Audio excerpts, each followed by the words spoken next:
The New York Knicks and Toronto Raptors are destined to meet in the first round of the playoffs. I'm joined by Locked On Raptors Sean Woodley to tell you why.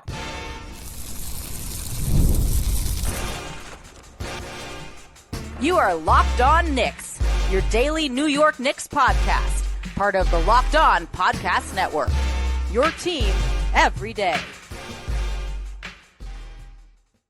You are locked on to the New York Knicks. My name is Gavin Schall. I'm a New York City native. I'm a credentialed media member that's been covering the Knicks for nearly a decade, and I'm your Saturday host of the Locked On NBA podcast. If you're checking this one out Saturday night, Sunday morning, be sure to tune into that as well. This is Locked On Knicks, part of the Locked On Podcast Network, your team every day, your daily podcast on the New York Knicks, giving the most detailed insight on your favorite team 5 whole days a week. So be sure to join thousands of other Knicks fans in subscribing to both YouTube and your favorite podcast platform for the best insight on your favorite team every single day. Today's episode is brought to you by our good friends over at FanDuel. Right now, new customers can bet just $5. And if your bet wins, you'll get $300 in bonus bets to use across the app. Download the app today. All right, guys, on today's episode, as promised, I'm joined by Locked On Raptors host Sean Woodley, my favorite Canadian, to discuss the continued development of Scottie Barnes and Immanuel Quickley and how that will define the Raptors season, just how far along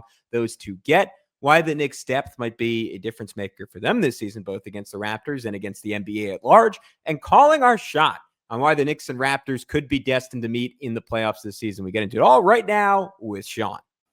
All right, guys, as promised, we are crossing it over with Sean Woodley, the fantastic host of the Locked On Raptors podcast. For our Canadian audience, I am Gavin Schall, the host of Locked On Knicks. Sean, we've done a bunch of these over the years. We were just talking about your summer. You just had a new kid. Congratulations on air. It's only official if I say it on air. How's everything going, buddy? And I'm excited to talk Knicks Raptors with you, as always. It's great, brother, and I'm excited to talk Knicks Raptors in a situation where the Raptors are not like trying to suck. It's been a long couple of years where they've just been very outwardly not trying to win basketball games, and I'm thrilled to be back in a world where they're trying to win basketball games. What a novel concept in a professional sports league. So yeah, you can quibble with what their upside is or their ceiling. I'm just here to watch some fun mid-40s basketball in terms of wins. That would be a thrill for me. And I'm sure like Knicks fans can relate, considering how fun that season was back in, 2021, where they were good for the first time in ages. And there's a lot of charm and a lot to be said for watching like a pretty good basketball team that probably is not going to win the whole thing. I guess to that point, like, how much fun do you think this team is going to be? Because I look at the presumed starting 5, right? And tell me if I'm off on this, but the 5 biggest names: Immanuel Quickley, RJ Barrett, Scottie Barnes, Brandon Ingram, Jakob Poeltl. I would assume that's who Toronto's going to start. Maybe like if I were running the team, maybe you bring RJ off the bench. You get a little bit more shooting with like a Grady Dick in there. I'm sure that's something you have discussed a ton this summer, but assuming that is going to be Toronto's starting 5, do those 5 guys make sense together? Obviously, your audience knows this, but for the Knicks fans listening, Brandon Ingram, I believe, did not play a single minute for Toronto after being traded from not a Pelicans. second. Yeah. Oh, sorry. Not a second. He did not play a second of basketball after the trade. There you go. And all 5 of those guys played 65 or less games last year. So we did not really get a large sample size, which is a bummer because I wanted, particularly Immanuel Quickley. I just want him to play a full healthy season. I want to see what that looks like. But we really have no clue what this is going to look like. Do you think it makes sense? Look, I don't think the starters are necessarily going to be like a juggernaut of a lineup. I think they're going to be fine. I don't think they're going to be like terrible where they're getting run off the floor. I think there's just too much talent across the board. Too much in terms of just like offensive creation between the bunch. Maybe there's not one singular guy you're happy running the whole thing through, but they run a pretty egalitarian system anyway. And you add in Brandon Ingram's shot making and his own ability to just kind of take it and score. I think they're going to be a pretty good offensive team with that group, even with some suspect spacing. It's going to require RJ Barrett to, eagerly take threes and hopefully make them. He's been hit and miss since coming over in the trade a couple of years ago. But, at the back part of that 23-24 season, he shot like 39% on 6 threes a game. Like, you'll take that all day long. And to his credit, last year, he also averaged about 6 threes a game. Didn't shoot quite as well, but he's eager to take them, and he's going to have to be eager to take them because there are probably going to be a lot of wide open threes for RJ Barrett within this offense. I think for me, the fun for this team is going to be in how they stagger their lineups and how they navigate 48 minutes. to your point, like, I don't think RJ Barrett's going to come off the bench to start. I think that could be a thing they check in on at some point throughout the season if things aren't going well. But I do think he's going to be probably the first sub out. I think they're going to try to run him with the second unit with some shooting around him as best they can. And I think they're going to have a lot of fun sort of in between lineups where they have all these kind of weird gadgety players. You have Grady Dick, who's like fully tilted to the offensive end of the floor. You have Colin Murray Boyles, their rookie, who's very defense coded. You've got Jacoby Walter, who's kind of a balance of two. Jamal Shed is just this like energy, up in your face defender at the point of attack. I think they're going to be able to sprinkle in a lot of fun sort of 2 and 3 starter lineups with their bench guys. And that's going to be where the real joy of this team is found. The starters we'll see, I'm not fully convinced they're going to close every game that matters. I think we'll probably see some, mixing and matching. Maybe Ochai Agbaji closes games over Barrett or Grady Dick, as you mentioned. Maybe they go small and close with Colin Murray Boyles in place of Jakob Poeltl sometimes. I think they're going to want to see a lot of what their rookie can do. It's going to be a team that is, I think they're trying to be more than the sum of their parts, and I think they're going to try to do that with 11 or 12 guys so they can kind of mix and match to find workable lineups that make sense. That makes a lot of sense. Can you talk to me and even pitch me a little bit on Scottie Barnes? Because I would guess I had him like lower in my Locked On Top 100 than maybe any other host and most of the hosts. But I'm open to the idea that probably from a place of ignorance. I probably have not watched enough of the Raptors over the last couple of years. I am just normally adverse to like a guy who is your lead ball handler who, at least at this point, and I guess he's shown flashes, but cannot shoot from distance unless they are like a Giannis tier, like scorer and athlete and just dominant force. But I know Scottie brings a ton else to the table. Where are we at with his development and what are sort of his goals this year? To your point, like operating in a lineup that is certainly the most, well, I don't want to say the most talented because obviously had OG, had Siakam early in his career, but maybe like 1 through 5, like the most talented he's ever played with. But not necessarily like built around him in that like ideally everyone else would be like a B to A+ shooter around him. Yeah, I mean, well, first of all, classic American media, underrating a Toronto Raptor. Unbelievable. What'd you have him, 70th year to top 100? Absurd. Get out of here. No. Look, I understand the skepticism with Scottie Barnes. I think there's a fair amount of it within the fan base, regarding Scottie Barnes as well. I think last season, you need to take with like so many grains of salt, specifically on the offensive end of the floor, where Immanuel Quickley, who was supposed to be the lead guard for this team, someone who in concert with Scottie Barnes was going to help run the offense. He missed the first half of the season and played 33 total games, half of which came in a stretch of the season where the team was actively not trying to win basketball games. I think a full season of Immanuel Quickley alone would have made Scottie Barnes look a little less sort of overburdened, I think, on the offensive end than he did last year. There were so many possessions, Gavin, last season where Scottie Barnes would walk the ball up the floor. There'd be no space. There'd be no movement. He'd just have the ball at the top of the arc and just try to create something from nothing. And that's not his game. That's not a thing he's particularly good at. He can't really turn the corner. And if there's, if people aren't staying home on shooters, the driving lanes just aren't there. And I think that is really where you saw Scottie Barnes struggle and the reason why his efficiency tanked last season. I think this year, playing with Brandon Ingram, you're going to see Scottie Barnes in more of a play finisher role. Not to say he's not going to average 5, 6, even 7 assists a game because he's a very good passer. The Raptors system is kind of just like cheat code for finding assists. Like they just rack him up across the board. And he is going to have opportunities with the ball in his hands. I think he's going to be more of a post hub at times this season. He really crafted his mid-range game last year, his sort of back down turnaround stuff.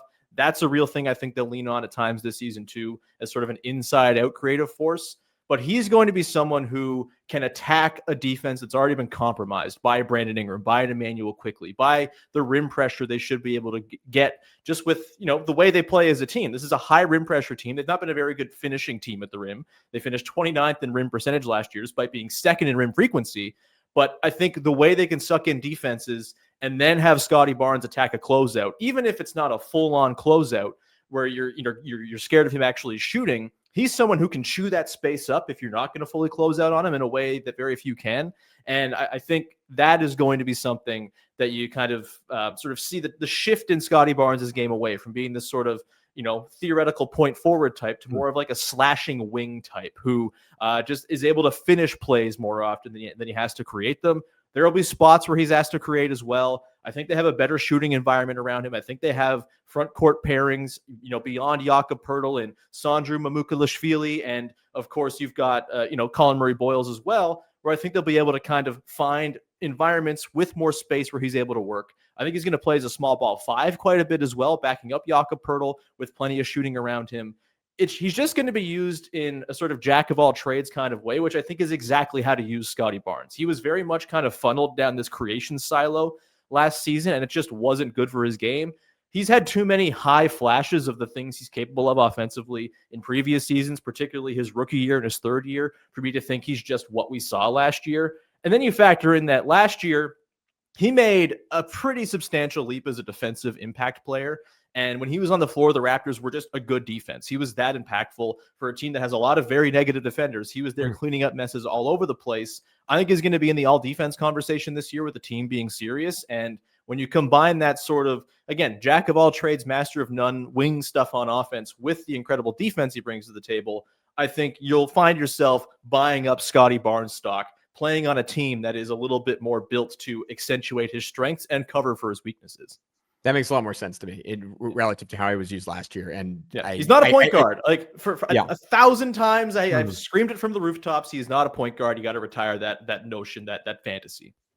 Not exactly similar players, but like in a world where he could be used a little bit more like how Atlanta uses like Jalen Johnson. I think that would be awesome for him. You mentioned Quickley a bunch of times. To me, he's the skeleton key for the Raptors starting lineup. Obviously, someone near and dear to Knicks fans' heart. Maybe my single, which is crazy in a world where Jalen Brunson exists, but maybe my single favorite Knicks since I've started doing this podcast. I just love the guy. I love his game. I said it before, but I was heartbroken that he could only play 33 games last year. Where are we at in his development? Even in again, it was just so sporadic last year, and he was playing through injury. He only played 28 minutes a game. So I don't know if he showed flashes last year. There's still very real questions. Again, he wasn't in an ideal environment, but it's about his efficiency. In Toronto, hasn't shot better than 42% from the field. A lot of that is because a good chunk, over 50% of his shots, come from 3-point range, where he does shoot very well. I think he almost has to lean into that even more. Maybe shoot something like close to double-digit threes per game. You can tell me if that's nuts. He's shown incredible flashes of playmaker, just 2-game sequences, right, where he piles up 26, 27 assists. It's so key for him just as an off-ball spacer and, to your point, as an on-ball creator that he excels, I think, for this offense to click. What are your expectations for him this season? All right, guys, we'll be back with Sean in just a sec to hear what to expect from our former friend, Immanuel Quickley, this year. And then Sean has some interesting questions about the Knicks. What is the mindset of Knicks fans heading into next season? Plus, how much of a difference will the Knicks bench make next year? All that in just a sec. But first, I want to tell you about our newest friends here at Locked On over at SKIMS. When I found out SKIMS was making underwear for men, I got to say I was intrigued. I've heard so much about their quality from friends and family, so I just had to give them a try, and let me tell you, it lives up to the hype. I've always had issues with underwear, fit, comfort, or just finding the right style for me. SKIMS changed all that. Their men's line offers something for everyone, from boxer briefs to classic briefs, all designed with the perfect balance of comfort and style. I was lucky enough to get an opportunity to try SKIMS cotton 3-inch boxer briefs, and let me tell you, they are an absolute game changer. In fact, I trust them so much. I wore them a few weeks ago when I got engaged in Hawaii, and it was an arduous trip. We're going up to the top of a volcano, and then we had to bike down. There was a need for a whole lot of support. Let's just put it that way. And it turns out they're absolutely perfect for my active lifestyle. They move with me. They never lose their shape, and they stay in place all day long, whether I'm working out, running errands, or doing something like getting engaged. They're the most comfortable and reliable underwear I've ever owned. Plus, the lightweight material feels amazing. It's almost like you're wearing nothing at all. So shop SKIMS Mens at skims.com. Let them know we sent you after you place your order. Select podcast in the survey and select my show in the drop-down menu that follows. Yeah, I mean, it's a really big year for Quickley, right? This year might make or break whether or not that deal is a disaster or not. And I'm a Quickley believer. I have been since the Raptors traded for him, since before they traded for him. He was a guy I was like, they should go get that guy, because you know what this team badly needs is elite three-point shooting. And whatever you say about Immanuel Quickley, he is one of the most elite high-volume shooters in all of basketball. The numbers back it up. The difficulty of his shots backs it up. he's just that good. And we saw last year when he played, the team just made a lot more sense. And there's a big reason why they started like 9-31 is because Quickley wasn't playing in any of those games, and they had Davion Mitchell running the offense into the ground. Like he provides just competent guard play, even if he's not like a top 15 guard or whatever you want to classify him as, what he should be, making $32.5 million a year. He's a very important player for this team. And I think the sort of combination of his on and off ball work is really going to get to sing on this team, right? You have Brandon Ingram's going to be able to carry the offense quite a bit. Scottie's going to have his moments. RJ is going to run with the bench sometimes. But I think having Quickley able to kind of run standard high pick and roll with Jakob Poeltl at times, and then also kind of go to the off-ball jitterbug stuff that's made him so effective away from the ball, working off of the advantages created by Ingram and Barnes and others. Like, I think he's just going to be someone who you always have to account for, and who's going to help this offense work a whole lot more functionally than it did last season. He's to me, the single biggest reason why the Raptors were the 25th best offense in the league last year was they missed Quickley for more than half the season. It's pretty simple. And I don't expect we're going to see another season from hell from him either, right? The injuries he suffered last year were random freak things. He fell really hard on his ass in the first game of the season. That like totally set him off on the wrong foot. He like got a baseball injury. He had like the injury you get when you get Tommy John surgery at one point last year. Like it was just so bizarre. When he played, though, there was a lot of really good stuff going on. His efficiency, he didn't lose efficiency while scaling up against starters, mind you, not just playing against second units. And yeah, he's got to improve at the rim. He's got to improve his interior scoring. The floater touch has to come back to where it was when he was with the Knicks. These are all big questions, and it's no sure thing that he's going to make good on that contract this year. But I think the environment for him, much like with Scottie, the context of the team is much better set up to allow him to reach what the team is hoping from him as well. And so I'm pretty bullish on Quickley and his ability to be like the third scorer this team badly needs, who can both run the offense and work off the ball and sort of create havoc with his gravity. Sean Woodley, what are you curious about the New York Knicks? I mean, so I'm curious about, first off, I want to talk about Mitchell Robinson potentially starting, because I think that's really interesting. But I mostly just want to get the sort of tone and tenor of Knicks fans, because it feels like when they lost last year to the Pacers, it was like this kind of meltdown that I didn't really expect from the fan base of a team watching their team go to the conference finals for the first time and who the hell knows how long. And it just felt like this team has runway. This team is good. This team is talented. They have guys on contracts for a long time. And maybe, in this world where contracts are actually bad and having money to pay players is actually a bad thing because everyone cares about the cap so much. Gross. Sucks. I hate it.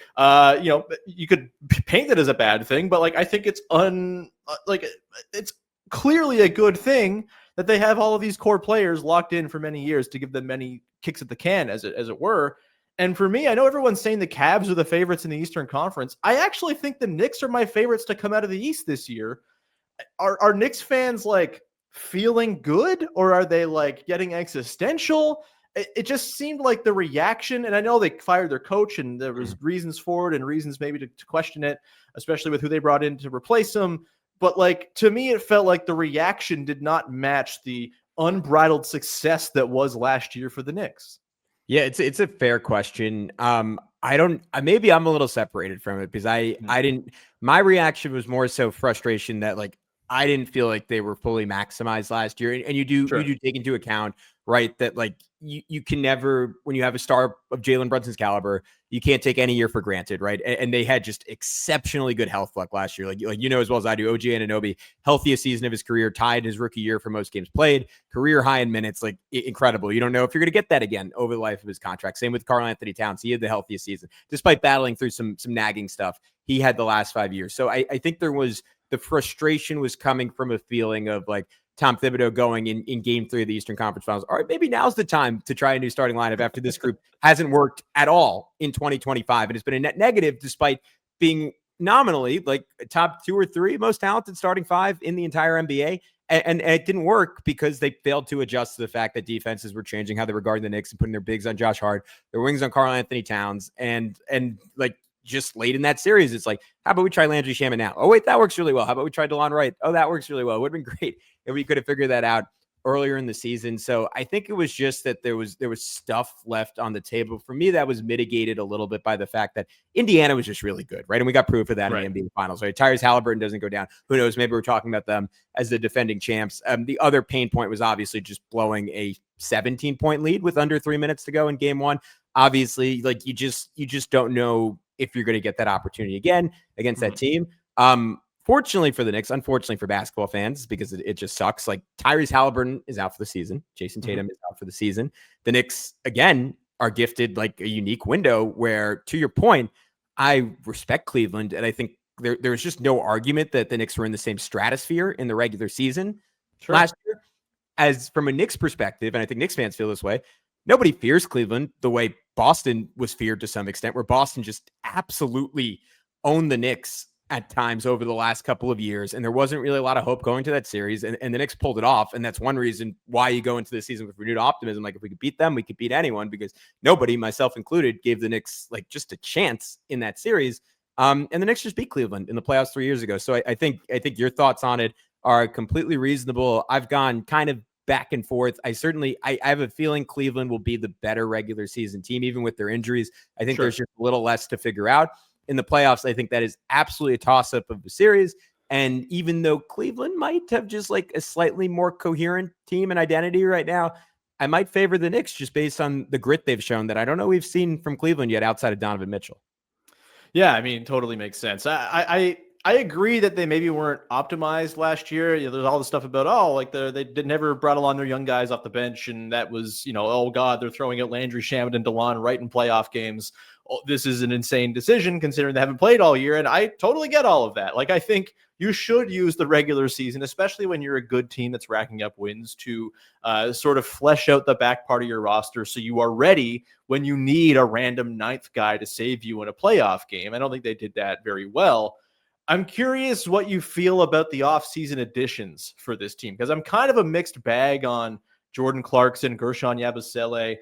Those are kind of the two big ones. I don't think Jordan Clarkson's a particularly effective player anymore. Maybe he's better than Cam Payne was. I don't know. I do think Yabusele is a really nice addition. Like, do you feel like they have the roster depth, baking in, maybe you get something from Dadier, maybe you get something from Tyler Kolek this year in year two. Do you think they have the depth to kind of overcome what was that big obstacle for them last year, which was just like, we have 6 guys we trusted, nobody else? Yeah, I think they do. I'm really confident. I think they're 5 through 10 now, maybe 11, with seeming that they still have to make a trade to make it work, but that Brogdon and Shamet are going to be on this roster. I'd probably put up there with just about anyone other than Oklahoma City and the Clippers and the Wolves. Like, maybe I'm forgetting one team in there, but like, you look at just like here, like, let's just say they start Mitchell Robinson, like baseline, your 6th and 7th guys aren't those two. They're Josh Hart, who would be pretty much immediately, again, maybe I'm forgetting someone here, but for my money, the best bench player in the NBA, or at worst, right up there. Top 3 to top 4.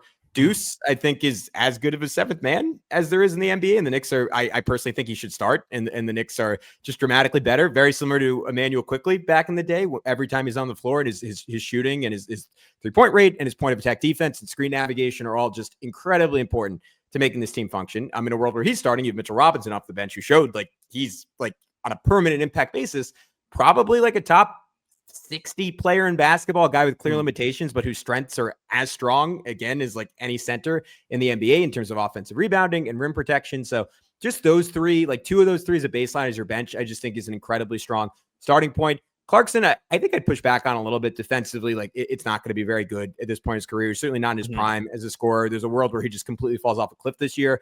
But the Knicks just really lacked, to your point on Toronto, for advantage creation last year. And that's something he still brings to the table. He brings off the dribble shooting. He brings live dribble passing, all at fairly high levels to very high levels for a bench guard. I think that's all helpful. Gershon's ability to shoot above the break threes, where he's elite as a threat in transition. Defensively, I think his weaknesses will be mitigated pretty much exclusively playing power forward and not playing a whole lot of backup center unless there's a surprise there or the Knicks make a move.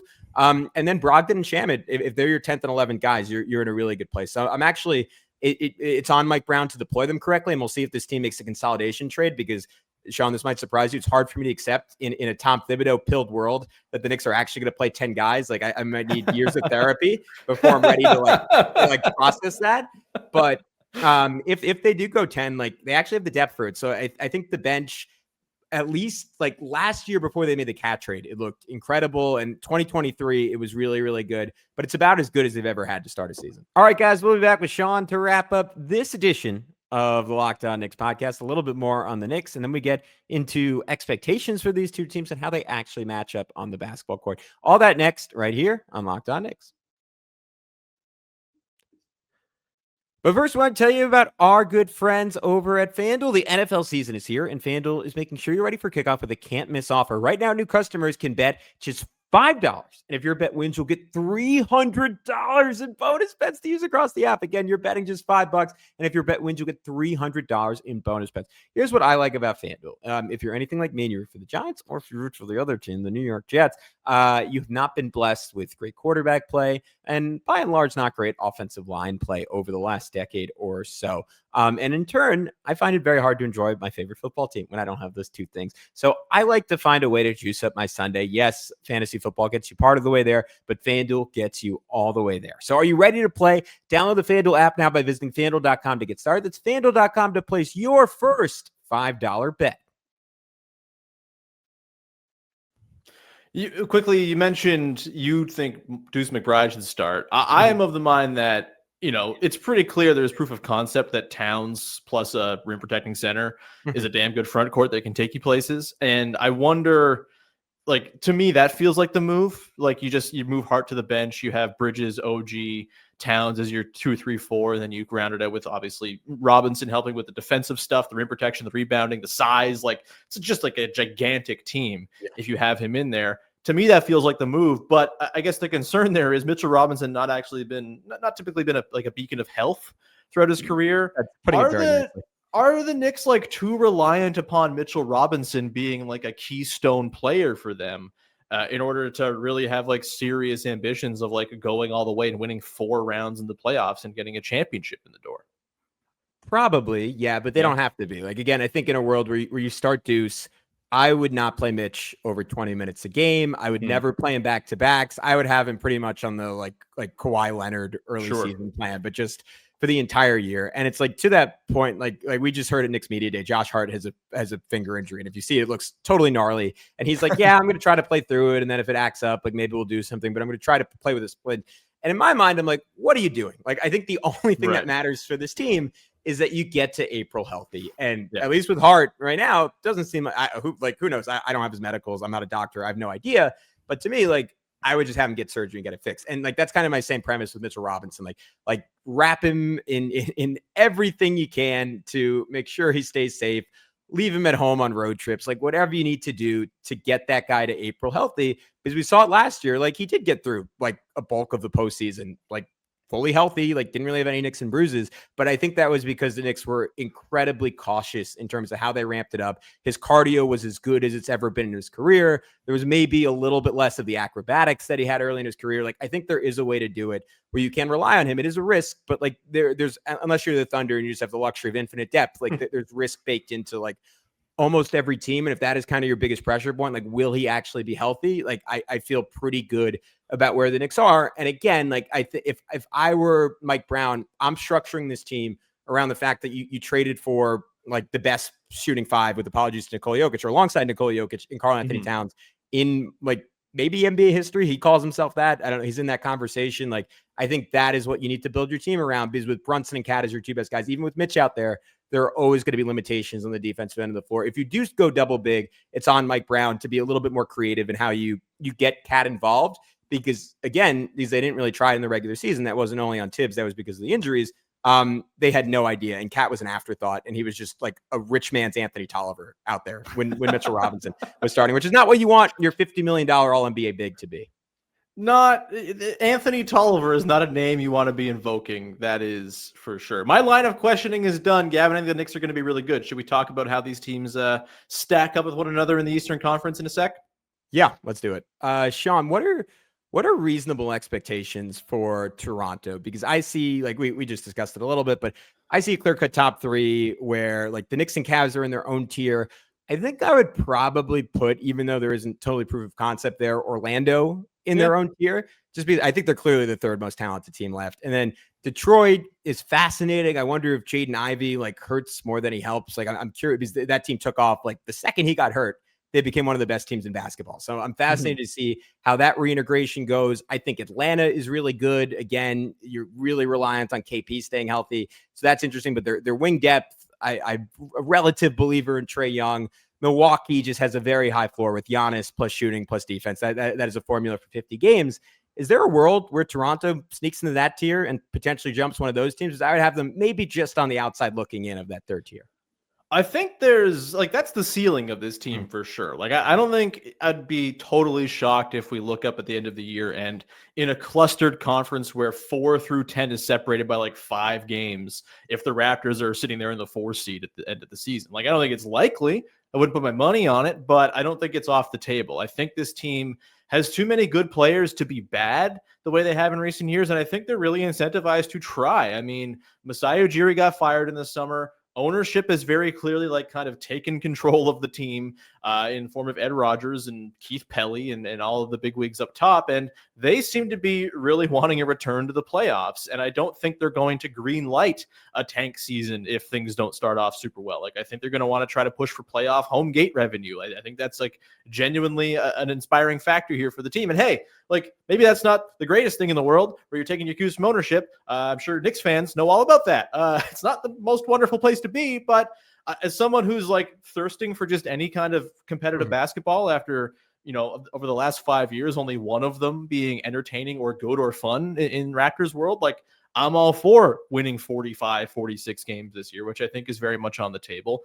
You know, I think the downside, like, I don't see them falling out of the play-in. Again, there's just too much talent. And I think the bottom of the Eastern Conference is like pretty clear cut to me. The Nets are going to be maybe one of the worst teams we've ever seen. They're going to be a disaster. The Wizards are the Wizards. I still do not think the Hornets are going to do much of anything. I think the Bulls are going to, you know, kind of prove that March was exactly what it was, March basketball for them last year, and they're not particularly good or inspiring. And I think the Celtics are just going to kind of say, you know what, I know, Jason Tatum's going to come back in March. I'll believe it when I see it. I think they're probably just going to go and maybe eat their vegetables and win 24 games this year to add a high pick to Jason Tatum when he comes back next year. That would be how I would do it if I were the Celtics. Maybe Joe Mazzulla is not wired to, you know, accept losing, but you know, you might just have to accept losing when Luka Garza and Chris Boucher are your two best big men. Just saying. And so I think that top 10 is pretty clear cut. If the Raptors are 9th or 10th, I do think that would be a bit of a disappointment. You know, I think they'd like to at least host a play-in game at the very least, be in the 7th or 8th spot and, you know, have a better chance of making it into the playoffs proper. 9th or 10th, you're looking at like kind of a disappointing output, I think, for the team, considering the talent level across the board and the amount of investment in the team. Like, this is an expensive team. They are being paid as though they should be winning basketball games. And so I think there's some really tough questions to answer if they come out of this year and they're like 40-42 in the 9th seed. Like, that could be pretty rough stuff for like what the next steps are. If they're in the middle, you know, mid 40s, they win 45, 46, they're flirting with top 6 until late in the season at the very least, if not making it into the top 6. I think you count that as, hey, positive step forward. You know, along with that, some guys probably, improve their trade value, improve their rep around the league. And the next steps become more clear. Maybe you identified the pieces that aren't going to be around long-term, all of that. Like, I think it can be productive, even if they're not like, you know, title contenders or anything like that this year. So yeah, I think the expectation is fight for top 6. I think it's very feasible. I'm not sold the Pistons are just going to be able to replace the Klay Thompson level season that Malik Beasley had last year. I'm not sold that the Bucks are going to be able to withstand any kind of injury to Giannis for more than like a week or two and not fall down the standings. I'm not sold on the Hawks even. Like, you know, I know Knicks fans have a special kind of PTSD related to Trae Young. I don't have that. I've only ever seen Trae Young lose all of the time when he plays against my team. And so I'm not terribly scared of the Hawks until it's proven that actually Trae Young can affect, you know, serious winning in a season that is not the fake post-COVID year where they made it to the conference finals. The actual fake season, by the way. The bubble was real. 2021 or 2020. By the way, Sean, you're immediately, for all Knicks fans listening, you are their favorite Locked On host now. Maybe outside of me, maybe including me, because that was uncalled for, came out of nowhere. Yep. And you just went to Trae Young. So I love to do it. It's great. Yeah, I know my audience. I'm pandering, but it's fine. You're gonna have 1,000 new subscribers tomorrow. This is gonna be great for you. Hey, that would be great. I would love that. Please subscribe to Locked On Raptors. I think top 6 is right there. It was a long-winded answer. I think they can make it there. And I wouldn't be shocked if we saw like a 2-7 first-round matchup between the Knicks and the Raptors, even a 3-6 if the Magic are really good. Like this is not off the table as like a playoff matchup we could totally see in the Eastern Conference this year. I don't know. Where do you see the Raptors stacking up? And do you think the Knicks are just going to be very clearly one of those top 2 seeds?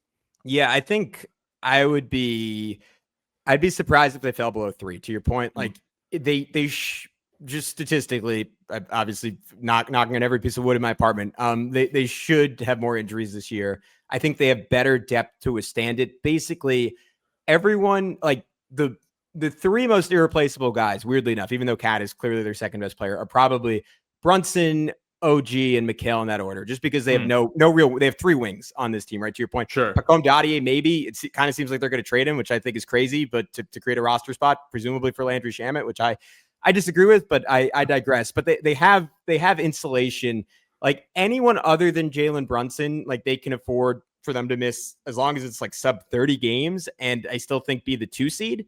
If Jalen Brunson gets hurt, obviously they're in a world of trouble, and there's no replacing what he does in this team. But that is this rule of thumb with like every top 10 to 12 best player in the NBA. So yeah, star player gets hurt, you're screwed. That's just kind of the way it is, right? Yeah. So I don't know. I would be very surprised if they're not a top 3 seed.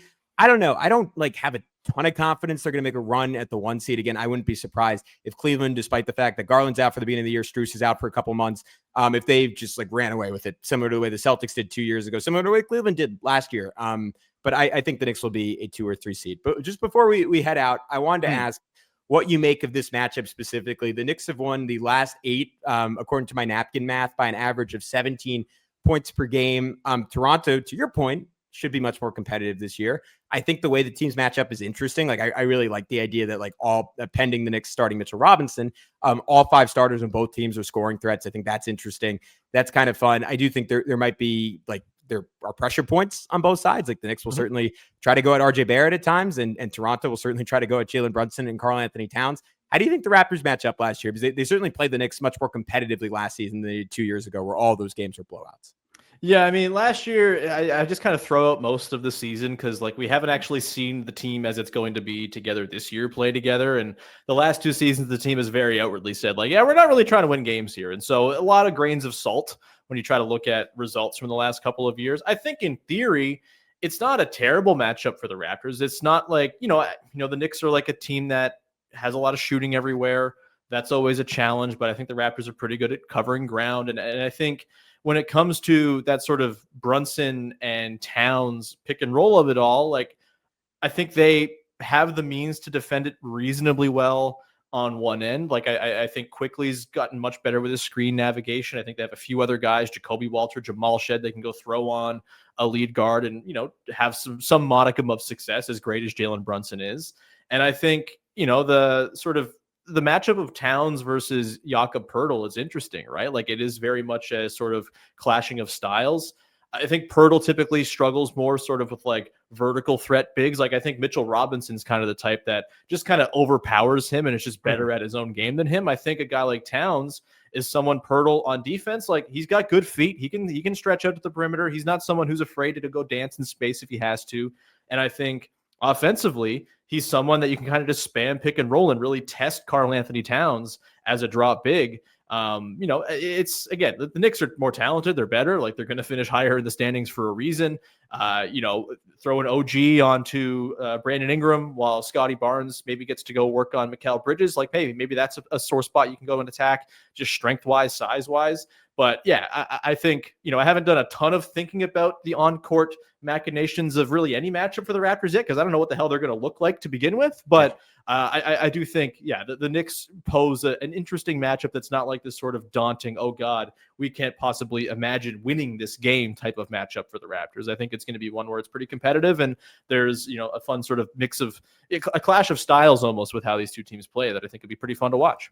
Yeah, I want an Immanuel Quickley 40 piece against the Knicks. Like he hasn't had a ton of opportunity to go. You and against me them. both, my man. Yeah, I need that FU game. Hopefully close Knicks win when that happens. But hey, he's Sean Woodley. Check him out over at Locked On Raptors. For Toronto fans listening, if you want to learn a little bit more about the New York Knicks, be sure to subscribe wherever you can find podcasts. It's Locked On Knicks. Until next time, Locked On Knicks, Locked On Raptors. We'll talk to you very soon.